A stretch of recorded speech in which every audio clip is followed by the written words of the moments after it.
അമേരിക്കയും ഇറാനും തമ്മിലുള്ള ഭൗമരാഷ്ട്രീയ സംഘർഷങ്ങളും ഹോർമൂസ് കടലിടുക്കിലെ സുരക്ഷാ ഭീഷണികളും ലോകമെമ്പാടും വലിയ തോതിൽ ആശങ്ക പരത്താറുണ്ട്. ഇന്ധന വിലക്കയറ്റവും വിതരണ ശൃംഖലയിലെ തടസ്സങ്ങളും പല വികസ്വര രാജ്യങ്ങളുടെയും സാമ്പത്തിക അടിത്തറ ഇളക്കാറുമുണ്ട്. മുൻകാലങ്ങളിൽ പശ്ചിമേഷ്യയിൽ ഒരു യുദ്ധഭീതി ഉണ്ടാകുമ്പോൾ തന്നെ ഇന്ത്യയിൽ ഇന്ധനവില കുതിച്ചുയരുകയും പണപ്പെരുപ്പം നിയന്ത്രണാതീതമാവുകയും ചെയ്യുന്ന അവസ്ഥയായിരുന്നു ഉണ്ടായിരുന്നത്. എന്നാൽ ഇന്ന് ചിത്രം മാറി മറിഞ്ഞിരിക്കുന്നു. ഇത്തരം വലിയ ആഗോള പ്രതിസന്ധികളെ വളരെ ആത്മവിശ്വാസത്തോടെയും കൃത്യമായ ആസൂത്രണത്തോടെയും നേരിടാൻ ഇന്ത്യ ഇന്ന് പൂർണ്ണ സജ്ജമാണ്. ഹോർമൂസ് കടലിടുക്കിലുണ്ടാകുന്ന ഏത് തടസ്സവും രാജ്യത്തെ ഇന്ധന വിതരണത്തെ നിശ്ചലമാക്കുമെന്ന പഴയ ചരിത്രങ്ങളെ തിരുത്തിക്കുറിച്ചുകൊണ്ട് ശക്തമായ ഒരു ബദൽ തന്ത്രമാണ് ഇന്ത്യ ഇപ്പോൾ രൂപീകരിച്ചിരിക്കുന്നത്. അന്താരാഷ്ട്ര തലത്തിലെ തരംഗങ്ങൾ ആഭ്യന്തര വിപണിയെ നേരിട്ട് ബാധിക്കാതിരിക്കാൻ ആവശ്യമായ എല്ലാ പ്രതിരോധ കോട്ടകളും രാജ്യം തീർത്തു കഴിഞ്ഞു. പ്രതിസന്ധികൾക്ക് മുന്നിൽ പെട്ടെന്ന് പതറുന്ന ഒരു രാജ്യമല്ല ഇന്നത്തെ ഇന്ത്യ എന്ന് ഈ സംഭവം തെളിയിക്കുകയാണ്. മുൻകാലങ്ങളിൽ പ്രത്യേകിച്ച് ഗൾഫ് യുദ്ധകാലത്തോ അല്ലെങ്കിൽ അതിനുശേഷമുള്ള എണ്ണവില വർധനവിന്റെ സമയത്തോ ആഗോള വിപണിയിലുണ്ടാകുന്ന ചലനങ്ങൾ ഇന്ത്യൻ സമ്പദ് വ്യവസ്ഥയെ നേരിട്ട് ബാധിച്ചിരുന്നു. അന്ന് വിദേശ നാണ്യ ശേഖരത്തെ ആശ്രയിച്ചും വിപണിയിലെ ഇന്ധനവില കുത്തനെ കൂട്ടിയും മാത്രമാണ് രാജ്യം പിടിച്ചു നിന്നിരുന്നത്. എന്നാൽ പഴയ തെറ്റുകൾ ഇനി ആവർത്തിക്കില്ലെന്ന ദൃഢനിശ്ചയത്തോടെയാണ് രാജ്യം കഴിഞ്ഞ ഒരു ദശാബ്ദക്കാലമായി പ്രവർത്തിച്ചത്. എണ്ണ ഇറക്കുമതിക്കായി ഒരു മേഖലയെയോ അല്ലെങ്കിൽ ഒരു പ്രത്യേക പാതയെയോ മാത്രം ആശ്രയിക്കുന്ന രീതി ഇന്ത്യ പൂർണ്ണമായും ഉപേക്ഷിച്ചു.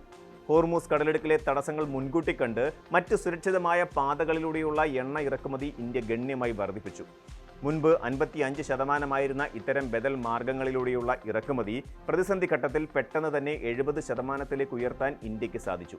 ആഫ്രിക്കൻ രാജ്യങ്ങൾ, റഷ്യ, അമേരിക്ക തുടങ്ങിയ വിവിധ സ്രോതസ്സുകളിൽ നിന്ന് എണ്ണ എത്തിക്കാനുള്ള തന്ത്രപരമായ നീക്കമാണ് ഇന്ത്യയെ തുണച്ചത്. ആഗോളതലത്തിൽ ഉൽപ്പാദിപ്പിക്കപ്പെടുന്ന അസംസ്കൃത എണ്ണയുടെയും പ്രകൃതിവാതകത്തിൻ്റെയും വലിയൊരു ശതമാനം കപ്പൽ മാർഗം കടന്നുപോകുന്ന ഏറ്റവും പ്രധാനപ്പെട്ട തന്ത്രപ്രധാനമായ പാതയാണ് ഹോർമൂസ് കടലിടുക്ക്. ഒമാനും ഇറാനും ഇടയിലുള്ള ഈ ഇടുങ്ങിയ കടൽപ്പാതയിലൂടെയാണ് പശ്ചിമേഷ്യയിലെ പ്രധാന എണ്ണ ഉൽപ്പാദക രാജ്യങ്ങളിൽ നിന്നുള്ള ഇന്ധനം ലോകത്തിന്റെ വിവിധ ഭാഗങ്ങളിലേക്ക് ഒഴുകുന്നത്. അതുകൊണ്ട് തന്നെ ഈ മേഖലയിലെ ചെറിയ സൈനിക നീക്കങ്ങൾ പോലും അന്താരാഷ്ട്ര വിപണിയിൽ വലിയ പ്രത്യാഘാതങ്ങൾ ഉണ്ടാക്കാറുണ്ട്. അമേരിക്കയും ഇറാനും തമ്മിൽ രൂപപ്പെട്ട കടുത്ത സംഘർഷങ്ങൾ ആഗോള ഇന്ധന വിപണിയിൽ വലിയ പരിഭ്രാന്തി പരത്തുകയും എണ്ണവില ബാരലിന് $100 മുകളിലേക്ക് ഉയർത്തുകയും ചെയ്തിരുന്നു. ഇത്തരമൊരു സാഹചര്യത്തിൽ ഇന്ത്യയെ പോലെയുള്ള വലിയൊരു ഇറക്കുമതി രാജ്യത്തിന്റെ ധനസ്ഥിതിയെയും കറണ്ട് അക്കൗണ്ട് കമ്മിയെയും ഇത് മോശമായി ബാധിക്കുമെന്ന് സാമ്പത്തിക വിദഗ്ധർ പ്രവചിച്ചിരുന്നു. എന്നാൽ ഈ അടിയന്തര സാഹചര്യത്തിലും ഇന്ത്യയുടെ ആഭ്യന്തര വിപണിയിൽ ഇന്ധന വിതരണം സുഗമമായി തുടരുന്നത് രാജ്യത്തിന്റെ ദീർഘവീക്ഷണത്തോടെയുള്ള മുൻകരുതലുകളുടെ ഫലമായാണ്. അടുത്ത ഏതാനും മാസങ്ങളിലേക്കുള്ള ആവശ്യമായ ക്രൂഡ് ഓയിൽ വിതരണ കരാറുകൾ ഇന്ത്യൻ എണ്ണ കമ്പനികൾ മുൻകൂട്ടി ഉറപ്പാക്കിയതിനാൽ താൽക്കാലികമായി ഉണ്ടാകുന്ന ആഗോള വിപണിയിലെ തടസ്സങ്ങൾ രാജ്യത്തെ സാധാരണക്കാരെ ബാധിക്കില്ലെന്ന് വ്യവസായ രംഗത്തെ പ്രമുഖർ വ്യക്തമാക്കുന്നു. ഒരു കാലത്ത് ഇന്ത്യ തങ്ങളുടെ ക്രൂഡ് ഓയിൽ ആവശ്യങ്ങൾക്കായി പശ്ചിമേഷ്യൻ രാജ്യങ്ങളെയും അതുപോലെ ഗൾഫ് മേഖലയെയും മാത്രമായിരുന്നു പ്രധാനമായും ആശ്രയിച്ചിരുന്നത്. ഇതാണ് ഹോർമൂസ് കടലിടുക്കിലെ അസ്ഥിരതകൾ ഇന്ത്യയുടെ സമ്പദ് വ്യവസ്ഥയെ പെട്ടെന്നുലയ്ക്കാൻ പ്രധാന കാരണമായിരുന്നത്. എന്നാൽ സമീപ വർഷങ്ങളിൽ ഈ പരമ്പരാഗത രീതിയിൽ വലിയ മാറ്റങ്ങൾ വരുത്താൻ ഇന്ത്യക്ക് സാധിച്ചു. തങ്ങളുടെ ഊർജ്ജ സ്രോതസ്സുകൾ വൈവിധ്യവൽക്കരിക്കുന്നതിൽ രാജ്യം ഒരു വിപ്ലവകരമായ മുന്നേറ്റമാണ് നടത്തിയത്. മുൻപ് വെറും 27 രാജ്യങ്ങളിൽ നിന്ന് മാത്രം എണ്ണ വാങ്ങിയിരുന്ന സ്ഥാനത്ത് ഇന്ന് ലോകത്തിന്റെ വിവിധ കോണുകളിലുള്ള 41-ലധികം രാജ്യങ്ങളിൽ നിന്ന് ഇന്ത്യ ഇന്ധനം ഇറക്കുമതി ചെയ്യുന്നുണ്ട്. ആഗോള രാഷ്ട്രീയത്തിലെ സമവാക്യങ്ങളെ സമർത്ഥമായി ഉപയോഗിച്ചുകൊണ്ട് റഷ്യയെ ഇന്ത്യയുടെ ഏറ്റവും വലിയ ക്രൂഡ് ഓയിൽ വിതരണക്കാരാക്കി മാറ്റാൻ രാജ്യത്തിന് കഴിഞ്ഞു. ഇതിനു പുറമെ അമേരിക്ക, പടിഞ്ഞാറൻ ആഫ്രിക്കൻ രാജ്യങ്ങൾ എന്നിവിടങ്ങളിൽ നിന്നും വലിയ തോതിൽ എണ്ണ എത്തിക്കുന്നുണ്ട്.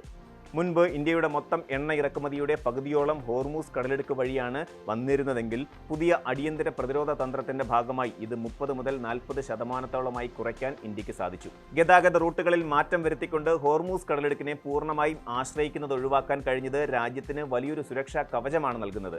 LPG, LNG എന്നിവയുടെ ഇറക്കുമതിയിൽ ഹോർമൂസ് വഴി ചില സാങ്കേതിക തടസ്സങ്ങൾ നേരിട്ടാലും ബദൽ മാർഗങ്ങളിലൂടെ അവയെല്ലാം കാര്യക്ഷമമായി കൈകാര്യം ചെയ്യാൻ സാധിക്കുമെന്നാണ് വിലയിരുത്തപ്പെടുന്നത്. ഇത്തരമൊരു തന്ത്രപരമായ മാറ്റം പെട്ടെന്ന് നടപ്പിലാക്കാൻ സാധിച്ചത് ഇന്ത്യ കെട്ടിപ്പടുത്ത ശക്തമായ ആഭ്യന്തര അടിസ്ഥാന സൗകര്യങ്ങളുടെ കരുത്തിലാണ്. ഏത് രാജ്യത്തു നിന്നുള്ള ഏത് ഗ്രേഡിലുള്ള അസംസ്കൃത എണ്ണയും വളരെ എളുപ്പത്തിൽ സംസ്കരിച്ചെടുക്കാൻ ശേഷിയുള്ള 24 അത്യാധുനിക എണ്ണ ശുദ്ധീകരണശാലകളാണ് ഇന്ന് ഇന്ത്യക്കുള്ളത്. ഇതിനു പുറമെ 54,000 കിലോമീറ്ററിനധികം ദൈർഘ്യമുള്ള ഹൈഡ്രോ കാർബൺ പൈപ്പ് ലൈൻ ശൃംഖലയും 100,000-ലധികം ഇന്ധന പമ്പുകളും രാജ്യത്തുടനീളം കൃത്യമായി പരന്നു കിടക്കുന്നു. ഹോർമൂസ് കടലിടുക്കിലെ അടച്ചുപൂട്ടൽ കാരണം വിദേശത്തു നിന്നുള്ള LPG, LNG വരവ് കുറഞ്ഞപ്പോൾ കേന്ദ്ര സർക്കാർ പെട്രോളിയം മന്ത്രാലയത്തിലൂടെ അടിയന്തരമായി ഇടപെടുകയും ആഭ്യന്തര ഉൽപ്പാദനം വർദ്ധിപ്പിക്കാൻ എണ്ണ കമ്പനികൾക്ക് നിർദ്ദേശം നൽകുകയും ചെയ്തു. പ്രത്യേക റെഗുലേറ്ററി ഉത്തരവുകളിലൂടെ പെട്രോ കെമിക്കൽ യൂണിറ്റുകളിൽ നിന്നുള്ള അസംസ്കൃത വസ്തുക്കൾ തിരിച്ചുവിട്ട് LPG ഉൽപ്പാദനം പ്രതിദിനം 35,000 മെട്രിക് ടണ്ണിൽ നിന്ന് 54,000 മെട്രിക് ടണ്ണായി ഉയർത്താൻ ഇന്ത്യക്ക് കഴിഞ്ഞു. മുൻപ് LPG നിർമ്മിക്കാതിരുന്ന ശുദ്ധീകരണശാലകൾ പോലും യുദ്ധകാല അടിസ്ഥാനത്തിൽ ഇതിനായി സജ്ജമാക്കപ്പെടുകയുണ്ടായി. സമുദ്ര സുരക്ഷ ഉറപ്പാക്കുന്നതിൽ ഇന്ത്യൻ നാവികസേന വഹിച്ച പങ്ക് വിസ്മരിക്കാനാവാത്തതാണ്. ഓപ്പറേഷൻ സങ്കൽപ്പ് എന്ന പേരിൽ മുൻപ് ആരംഭിച്ച സമുദ്ര സുരക്ഷാ ദൗത്യം ഈ പ്രതിസന്ധി ഘട്ടത്തിൽ പുതിയൊരു തലത്തിലേക്ക് ഉയർത്തപ്പെട്ടു. ഹോർമൂസ് കടലിടുക്ക്, ഒമാൻ ഉൾക്കടൽ, പേർഷ്യൻ ഉൾക്കടൽ എന്നിവിടങ്ങളിൽ ഇന്ത്യൻ നാവികസേനയുടെ INS തൻവാർ, INS ചെന്നൈ തുടങ്ങിയ പ്രമുഖ യുദ്ധക്കപ്പലുകൾ നിരന്തരം കാവൽ നിന്നു. കടൽ കൊള്ളക്കാരുടെ ഭീഷണിയും ഡ്രോൺ ആക്രമണങ്ങളും മൈനുകളും നിലനിൽക്കുന്ന സാഹചര്യത്തിൽ ഇന്ത്യൻ വാണിജ്യ കപ്പലുകൾക്ക് ഒരു സുരക്ഷിത ഇടനാഴി ഒരുക്കാൻ നാവികസേനയ്ക്ക് കഴിഞ്ഞു. P-8I നെപ്റ്റ്യൂൺ മാരിടൈം പെട്രോൾ വിമാനങ്ങളും അത്യാധുനിക സീ ഗാർഡിയൻ ഡ്രോണുകളും ഉപയോഗിച്ച് ആകാശമാർഗമുള്ള നിരീക്ഷണവും 24 മണിക്കൂറും ലഭ്യമാക്കിയിരുന്നു. ഇന്ത്യൻ നാവികസേനയുടെ പ്രത്യേക വിഭാഗമായ മാർക്കോസ് കമാൻഡോകളും ഏതടിയന്തര സാഹചര്യത്തെയും നേരിടാൻ കപ്പലുകളിൽ സജ്ജമായിരുന്നു. ഇന്ത്യൻ സമുദ്രമേഖലയിലെ ഏറ്റവും വിശ്വസ്തനായ ഒരു സുരക്ഷാ പങ്കാളിയായി ഇന്ത്യ ഇതിലൂടെ സ്വയം അടയാളപ്പെടുത്തി. ഫോസിൽ ഇന്ധനങ്ങളോടുള്ള അമിത ആശ്രയം ഘട്ടം ഘട്ടമായി കുറയ്ക്കുന്നതിനായി ഗതാഗത മേഖലയുടെ വൈദ്യുതീകരണവും ബയോഫ്യൂലുകളുടെ ഉപയോഗവും രാജ്യം ശക്തമായി പ്രോത്സാഹിപ്പിക്കുന്നുണ്ട്. പെട്രോളിൽ എഥനോൾ മിശ്രിതം ചേർക്കുന്ന ഇന്ധന പമ്പുകളുടെ എണ്ണം വരും വർഷങ്ങളിൽ വലിയ തോതിൽ വർദ്ധിപ്പിക്കാനാണ് രാജ്യം ലക്ഷ്യമിടുന്നത്. ഇത്തരം സുസ്ഥിരമായ ഊർജ്ജ നയങ്ങളും സ്രോതസ്സുകളുടെ വൈവിധ്യവൽക്കരണവും വരും ദശകങ്ങളിൽ ആഗോള രാഷ്ട്രീയത്തിൽ അസ്ഥിരതകളിൽ നിന്ന് ഇന്ത്യയെ പൂർണ്ണമായും സംരക്ഷിക്കും. വിപണിയിലെ താൽക്കാലിക ചലനങ്ങളിലും യുദ്ധഭീതികളിലും പതറാതെ സുരക്ഷിതത്വത്തിലേക്ക് രാജ്യം ശക്തമായി ചുവടുവെക്കുമ്പോൾ ഹോർമൂസ് കടലിടുക്കിലെ പ്രതിസന്ധികൾ ഇന്ത്യക്ക് മുന്നിൽ വെറുമൊരു നിസ്സാര തടസ്സമായി മാറിത്തീരുകയാണ്. ലോകത്തിലെ മൂന്നാമത്തെ വലിയ ഊർജ്ജ ഉപഭോഗ രാജ്യമായ ഇന്ത്യക്ക് മേൽ ഇനിയൊരു ഭൗമ രാഷ്ട്രീയ പ്രതിസന്ധിക്കും എളുപ്പത്തിൽ നിഴൽ വീഴ്ത്താൻ കഴിയില്ലെന്ന് രാജ്യം ലോകത്തിന് കാണിച്ചു കൊടുത്തു. കൃത്യമായ മുൻകൂട്ടിയുള്ള ആസൂത്രണം, വിതരണ ശൃംഖലകളുടെ വൈവിധ്യവൽക്കരണം, ശക്തമായ നാവിക പ്രതിരോധം, തന്ത്രപരമായ നയതന്ത്രം എന്നിവ ഒത്തുചേർന്നപ്പോൾ ഒരു വലിയ സാമ്പത്തിക തകർച്ചയിൽ നിന്നാണ് രാജ്യം രക്ഷപ്പെട്ടത്. വരും നാളുകളിലും ഇത്തരം അപ്രതീക്ഷിത പ്രതിസന്ധികളെ നേരിടാൻ രാജ്യം കൂടുതൽ സജ്ജമാകേണ്ടതുണ്ടെന്ന വലിയൊരു ഓർമ്മപ്പെടുത്തൽ കൂടിയാണ് ഹോർമൂസ് കടലിടുക്ക് നൽകുന്നത്.